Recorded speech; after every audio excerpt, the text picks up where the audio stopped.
Tava na hora de fazer um vídeo com o fiofó na reta. Então eu vou investir um pouco do meu dinheiro, um pouco não, bastante. Porque eu sempre gostei desse tipo de vídeo aqui no YouTube, porque você vê como que aquela pessoa pensa e como que aquela pessoa traça aquele raciocínio dele para fazer os seus investimentos. E lembrando que não é uma recomendação de investimentos, não faça o que eu estou fazendo aqui para você nos prejudicar. Aqui eu já tenho a minha reserva de emergência, então eu não vou me focar nisso porque ela já existe. E aí depois desse passo a gente se preocupa em alocar o capital, tanto aqui, tanto ali, tanto ali, e é mais ou menos assim que é a minha alocação de capital. 20% em ações brasileiras, 25% em ações no exterior, e no exterior é qualquer lugar do mundo. Geralmente a gente investe sempre por intermédio dos Estados Unidos. Mesmo se eu for investir, por exemplo, na China, a gente usa os Estados Unidos para investir. 10% em fundos imobiliários aqui no Brasil, que são os fundos imobiliários, mas nos Estados Unidos. 20% em renda fixa. Brasil, afinal de contas, é o país do rentismo, então faz total sentido para quem é brasileiro, principalmente, investir em renda fixa aqui. E 10% é o que eu estou chamando aqui de bagaceira, que é para investir em tudo que você quiser, pode ser cripto, geralmente, as coisas de um pouco mais de risco. Então aquilo que é mais perigoso, a gente joga aqui dentro desses 10%. Então, quando você me pergunta, eu posso investir em coisa muito arriscada? Até pode, mas não invista todo o seu capital. E uma das coisas que eu prego, que é uma das coisas mais importantes dentro do mundo dos investimentos, é você criar essa alocação de ativos, né?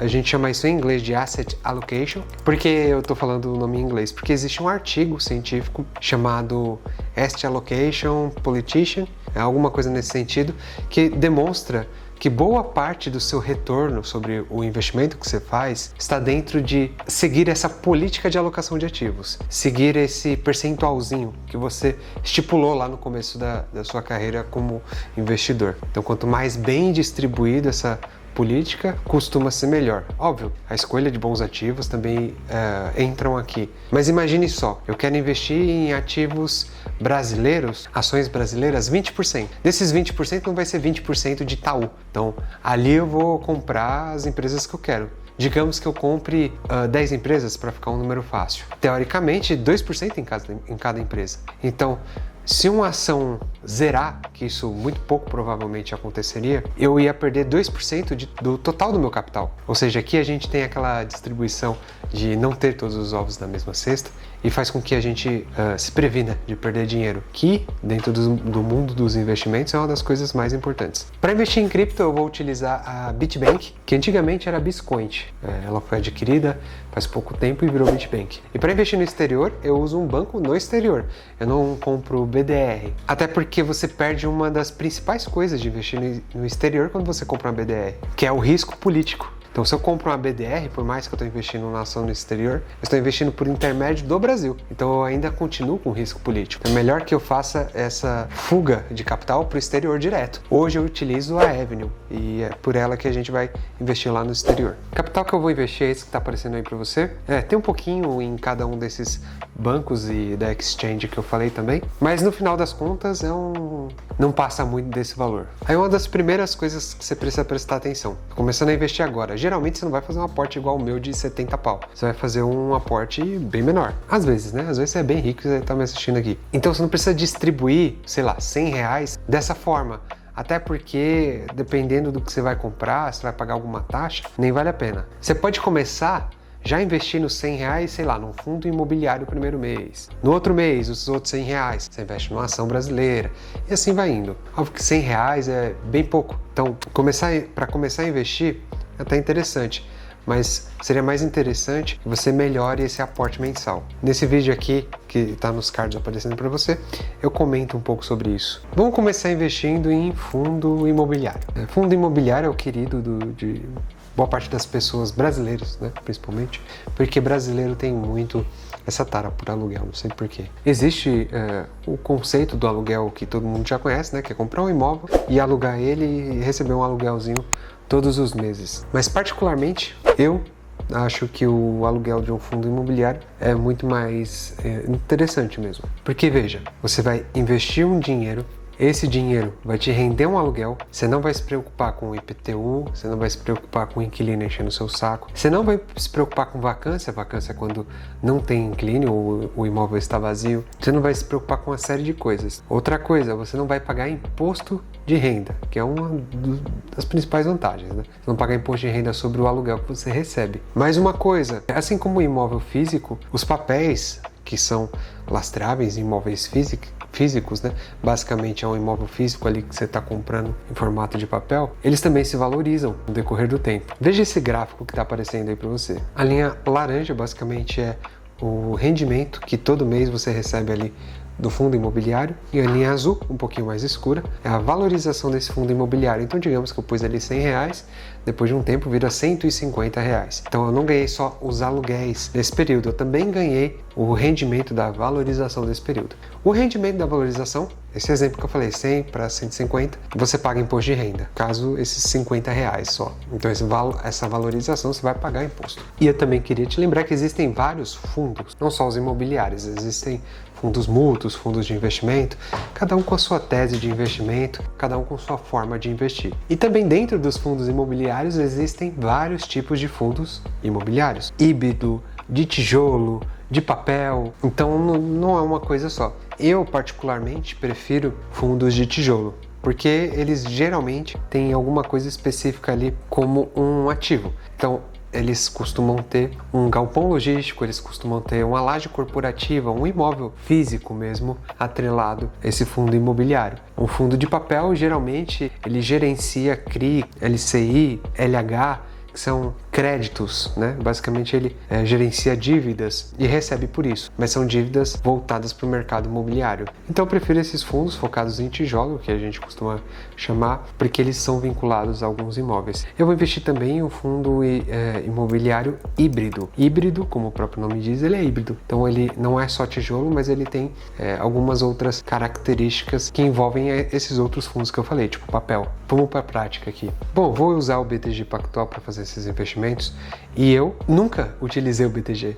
Então vou mostrar para você como investir é fácil se você tiver uma pequena noção do que você está fazendo. Então geralmente a gente tem que vir no home broker ou, dependendo do lugar, por exemplo, o Nubank não tem home broker, você vai em alguma coisa mais intuitiva, que de novo é o caso do Nubank, é o caso da Rico. O BTG já é um pouco menos intuitivo porque tem gente que nem sabe que é um home broker.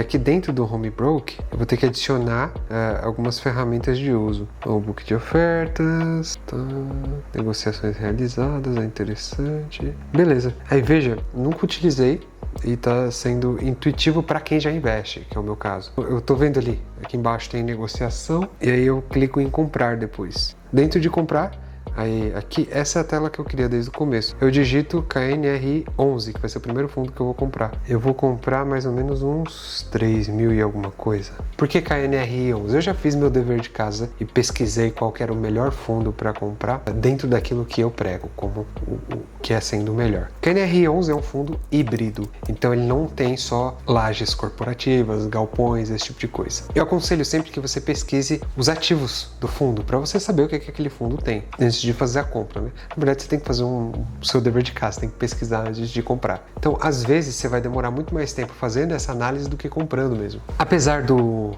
KNR11 ele ser um fundo imobiliário híbrido, ele tem boa parte do seu capital alocado em imóveis físicos mesmo. Mas ele é habilitado para comprar CRI, para comprar LCI, para comprar LH, que é uma letra hipotecária, enfim. E qual que é a vantagem disso? Pelo menos do meu ponto de vista. Os fundos imobiliários no Brasil, eles são obrigados a distribuir o lucro em 95%. Então eles só podem reter em caixa 5% do que eles ganham. O resto tem que ser obrigatoriamente distribuído para os acionistas. E qual é, entre aspas, desvantagem disso? Se ele quiser comprar um imóvel novo só com 5% ao mês, não fica legal. Então ele não consegue aumentar o número de ativos que ele tem com muita facilidade. Como que um fundo imobiliário faz para aumentar o número de ativos? Ele faz um negócio chamado subscrição. A subscrição, basicamente, é quando o fundo imobiliário lança novas cotas para o mercado para as pessoas comprarem ao valor que ele está pedindo ali. Óbvio, quem é acionista, no caso eu seria acionista desse fundo,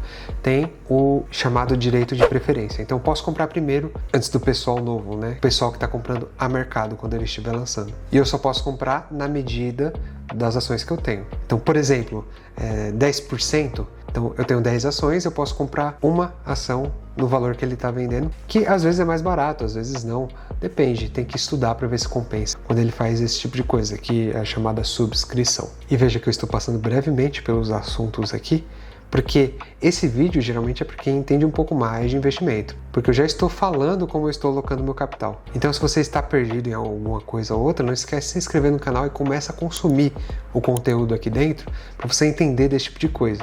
Que esse é o vídeo depois que você entende. Depois que você entende, você faz o quê? Você vai investir. Você não começa a investir antes de entender. Então, deixa o like nesse vídeo também, pra gente trazer mais vídeos como esse. E uma outra coisa que me fez investir no KNRI11, que é o que geralmente eu mais olho na hora de comprar um fundo imobiliário. Não só um fundo imobiliário, mas a maioria dos ativos. Olha esse gráfico que está aparecendo para você aí do PL. A linha verde é o preço da cota no dia de hoje. E a linha azul é o preço da cota se a gente pegar os ativos que ele tem e dividir pelo número de cotas. Deixa eu explicar um pouco melhor. Digamos que eu tenho um imóvel de 10 andares e esse imóvel de 10 andares vale 10 milhões de reais. Essa é a minha linha azul. A linha verde é quanto o mercado está comprando e vendendo essa ação, esse fundo imobiliário, na realidade. A linha verde é quanto o fundo imobiliário está sendo vendido hoje. Em vez de ser vendido a 10 milhões, está sendo vendido a 8 milhões de reais. Então ele está com desconto excelente para comprar. Como a gente sabe disso? A gente olha um indicador chamado PVP. Então é preço sobre o valor patrimonial. Então quanto mais barato, melhor. Se o PVP é 1, isso significa que o valor da ação hoje, ou porque isso também vale para ação, ou do fundo imobiliário, ele é exatamente igual ao valor que aquele fundo imobiliário ou aquela ação tem de patrimônio. Então, mesa, cadeira, imóveis físicos, que é o caso do fundo imobiliário. Se juntar tudo isso e dividir para todos os cotistas, vai ser exatamente o mesmo valor que está sendo vendido lá na Bolsa de Valores. Isso para um PVP igual a 1. Se for menos que 1, que é o caso aqui desse fundo imobiliário, significa que se a gente pegasse e vendesse tudo, absolutamente tudo que aquele fundo tem, ou aquela ação, a gente ia receber mais dinheiro do que está investindo. Então, a gente costuma chamar isso de desconto. Então o PVP está extremamente baixo. Isso me abriu os olhos na hora de comprar esse KNRI11. Fora tudo isso, os fundos imobiliários, eles foram criados, a legislação que permite fundos imobiliários, em 1993. Então é extremamente recente dentro da Bolsa. Somente em 1999 começou a se difundir os fundos imobiliários dentro da Bolsa. Então veja, um fundo de 25 anos é um fundo extremamente velho. Já para empresas isso não é a mesma coisa. Por isso que você vê um cara como o Luiz Barsi e ele não tem fundo imobiliário, porque ele é rico há muito tempo, ele compra ativos há muito tempo e ele só compra ações. Na época que ele comprava, não que ele não compre hoje, mas na época que ele comprava um pouco mais, basicamente só existia ação na bolsa. Por isso que ele não tem fundo imobiliário. O que, do meu ponto de vista, para começar hoje, seria errado, porque basicamente você está isolando todo o seu capital em um ativo só. Eu prefiro distribuir os ovos em mais de uma cesta do que ter todos em uma cesta só. Para o Barsi funcionou porque a performance dele está de acordo com a história das finanças. Então, não basta só você olhar o que a pessoa fez, você tem que olhar o histórico por trás daquilo, para que você entenda como que ele conseguiu chegar onde ele chegou. E aí eu sempre dou preferência para fundos imobiliários que focam em logística, porque eu acho que é alguma coisa que vai ser extremamente perene. Perene é algo que vai perpetuar por muito tempo. Então quem foca em logística, tem galpões logísticos, que é o caso do KNRI11, sempre vai ter vantagens, porque hoje o digital é muito pesado. E para você vender alguma coisa no digital, você costuma alocar em galpões logísticos perto de grandes centros, que é basicamente a estratégia desses fundos imobiliários. Então temos aqui um aluguel perpétuo, talvez? Não sei. Mas de novo, como não colocamos todos os ovos na mesma cesta, eu vou comprar também outro fundo imobiliário, que é o HGLG11. Aqui, pronto, beleza. O HGLG11, ele tem uma vantagem com relação ao KNRI11, que é a taxa administrativa, que é quanto você paga, basicamente, para o gestor do fundo administrar aquele fundo. O HGLG é uma das taxas mais baixas do mercado. Uma taxa razoável gira em torno de 1%. O KNRI é mais alto, é 1,22%, o que torna ele um pouco caro com relação à taxa. por ano. Já o HGLG é 0,6, então é muito baixinha a taxa dele. E o HGLG é um fundo de tijolo propriamente dito. Então ele não investe em CRI, em LCI, em papéis. Ele investe apenas e exclusivamente em imóveis físicos. Uma coisa que eu acho bem interessante é que ele foca em comprar terrenos e com o terreno ele constrói ali o galpão logístico, a laje corporativa para obter rentabilidade. Quem entende um pouco de mercado imobiliário sabe que é mais vantajoso você construir do zero do que você comprar algo já pronto. Então a gente ganha um pouco de valorização aqui também. E como eu particularmente acho interessante você avaliar esse tipo de coisa, você sempre faz uma comparação para coisas iguais. Exemplo, o HGLG11 ele é muito parecido com o BTLG11. Aí você põe lado a lado e você começa a comparar. Taxa administrativa, dividend yield, que é quanto que ele paga mais ou menos no ano de aluguel. Você não pode se iludir com dividend yield, porque, como eu falei, é obrigatório distribuir 95% do lucro e às vezes ele vendeu um imóvel desse ano. Então o dividend yield vai lá para cima. E aí você olha também algumas das principais coisas, como gestão. E aí tem um pecado muito grande no BTLG11, que eu vou até mostrar para vocês aqui, ó. Essa é uma nota de release que está dentro do próprio site do BTLG11. Ação judicial, restituição de ITBI. ITBI é o imposto e basicamente a gestão de um fundo imobiliário tem que entender de imposto, tem que entender de ITBI, porque um leigo é fácil não entender de ITBI, é fácil não entender dessa parte administrativa. Mas quando eu leio o que está escrito aqui, que parece ser muito vantajoso, mas do meu ponto de vista é amadorismo, não tem outra palavra para isso. Eu uso como um critério para negativar um fundo imobiliário com relação ao outro, porque lembra, a gente está comparando BTLG11 com o HGLG11. Veja, eu vou ler com vocês. Em 2024, a gestão ingressou com uma ação judicial com o objetivo de obter restituição de ITBI pago a maior. O que é isso? O ITBI era X, eles pagaram X mais tanto. Então, eles pagaram errado, não foi cobrado errado. E aí, a nota continua, mas em resumo, ao invés de pagar o valor da transação, eles pagaram o valor venal do imóvel, o que deixou um ITBI maior. Aí eles entraram com uma ação judicial para pedir de volta esse dinheiro. Então eles gastaram com o advogado, ficaram sem o dinheiro no decorrer do tempo, ou seja, o dinheiro que era para eles não gastarem lá no passado, eles vão pegar de volta no futuro e o dinheiro perde valor com o tempo. Então a gente vai ter uma entrada de dinheiro depois do fim dessa ação para esse fundo imobiliário. Então para quem gosta de especulação faz sentido que ele aumente com o tempo. Mas isso mostra, pelo menos do meu ponto de vista, uma ineficiência da gestão do fundo. E geralmente a gente não vê as pessoas falando sobre isso, porque muita gente tem rabo preso também, né? E aí a gente começa a fazer alguns comparativos. P sobre VP, que é, de novo, se o fundo tá caro ou tá barato, geralmente. Eu olho muito quem são os inquilinos daqueles fundos imobiliários. Exemplo, o HGLG11, 3,7% da receita, isso no ano passado, era de Volkswagen, 10,9% Mercado Livre, 4,3% Carrefour, 4,2% Ambev, 4,1% Leroy Merlin e 62,6% outros. Então a desconcentração de receita de aluguel é extremamente importante. O que é um pouquinho preocupante lá no KNRI 11, porque ele tem uma receita de aluguel muito provida do setor varejista. Por mais que você vai olhar ali o release deles, ele fala que a maior parte vem do setor industrial, é porque é a indústria varejista, então é fazendo roupas. É para lojas Renner da vida. Não só lojas Renner, mas algumas outras lojas. Então tem uma concentração de capital no comércio varejista ali. Já esse outro fundo que eu tô falando para vocês, que é o HGLG, ele tem uma receita um pouco mais bem distribuída. Em contraponto, que a NRI consegue fazer mais estratégias de compra de ativos, porque é um fundo híbrido. Então veja que meio que uma coisa compensa a outra aqui. E aí, de novo, não quero todos os ovos na mesma cesta. Então procura um fundo imobiliário que tenha pelo menos mais de 10 anos de carreira. Isso porque é bastante para os fundos imobiliários brasileiros. Procuro algo que não tenha uma concentração de receita, tanto de uma empresa só, quanto de um setor só, porque assim eu estou sempre protegido. E quando eu vou comprar outro fundo imobiliário, eu tento fazer um contraponto, principalmente de setor e de inquilinos, né? Eu não quero um fundo que tenha muito lojas Renner, aí eu pego outro fundo que também tem muito lojas Renner, porque se lojas Renner despencar, os dois fundos despencam junto. Procure distribuir o seu investimento em quem também distribui os seus ativos. Mas tudo isso dá para você aprender basicamente de graça. Esse vídeo que está aparecendo aqui para você, eu ensino a investir do zero. E no próximo vídeo dessa saga, a gente vai começar com renda fixa.